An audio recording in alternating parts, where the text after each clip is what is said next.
Meet my new Build-A-Bear cat. I got her on Friday. I really like her. She came with one outfit and two little bows. I called her Emily Benoit. I got her with the help of my agency. They ordered her for me. My sister ordered extra outfits, shoes, and more bows. She said it could be like an early Christmas gift.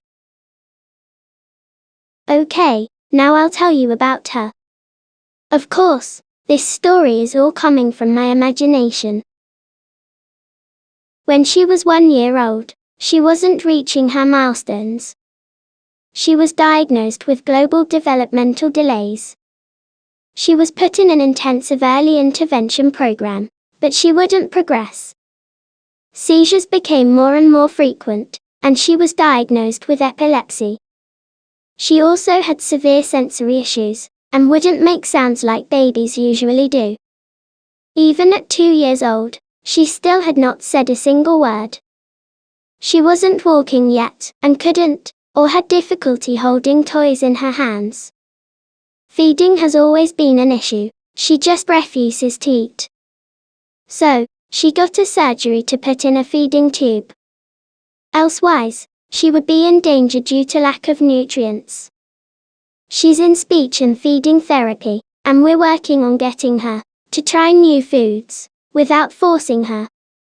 But the tube is her main source of feeding, where she gets all the nutrients that she needs. With sensory issues, feeding issues, language difficulties, and low muscle tone, she was diagnosed at 2 years old, with autistic tendencies. But she doesn't have a full autism diagnosis, because she's too social, and makes eye contact, and always tries to socialize and connect with other people.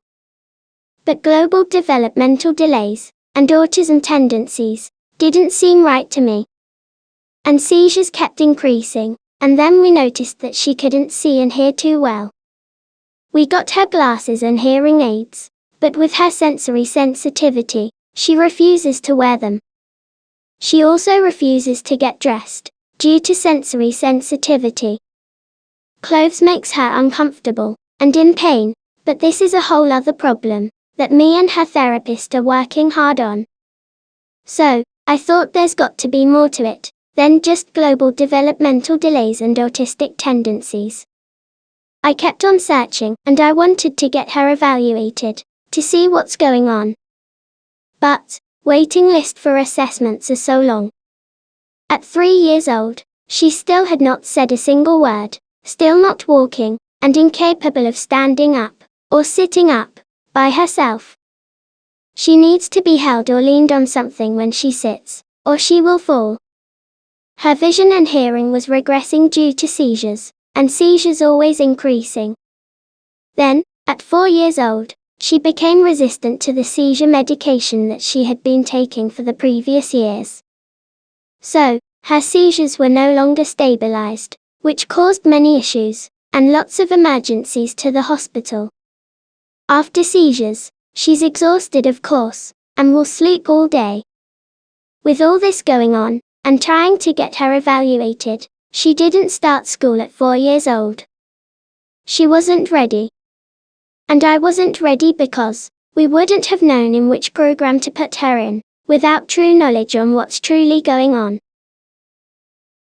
Finally, when she was almost 5 years old, she got a huge evaluation at the Children's Hospital in Toronto, and there she was diagnosed with profound intellectual and multiple disabilities.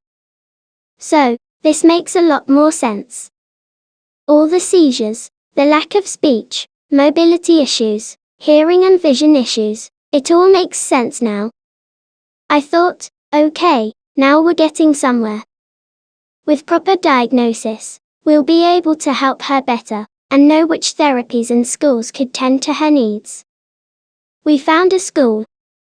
It's a special needs school, with all the therapies that she needs.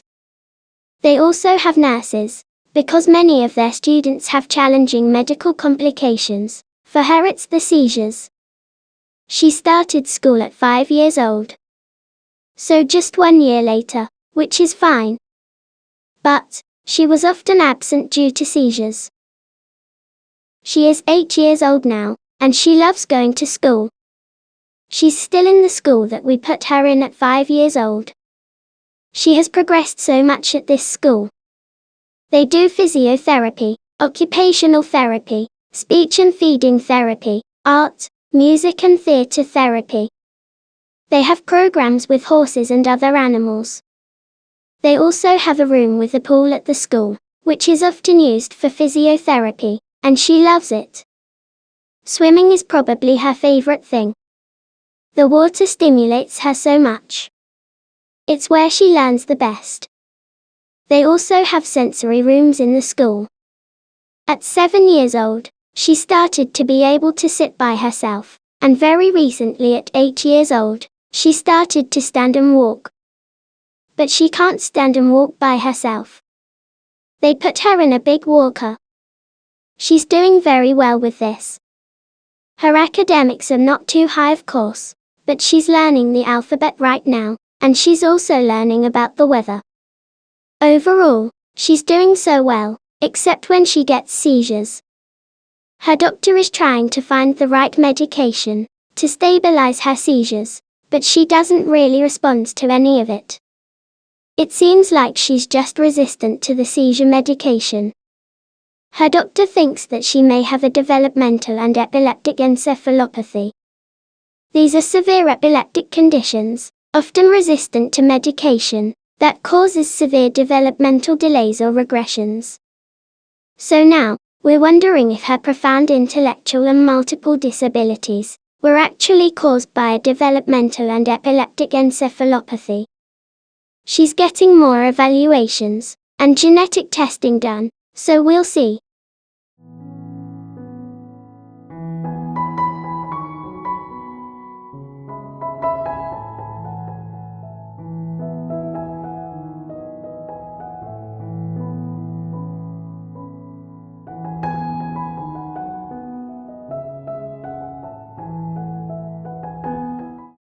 These are the only things that she accepts to eat.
Okay, so, dressing is very difficult for her. She hates it. It hurts her sensory sensitivity. But you know, getting dressed is a very important skill. Her therapist is working on desensitization. We encourage her like this. We can put the picture first, put clothes on, then a reinforcer. She loves swimming. It's her favorite thing. First, put clothes on, then pool. But this doesn't make much sense. Getting dressed then swimming. Hold on, let's pick a different reinforcer.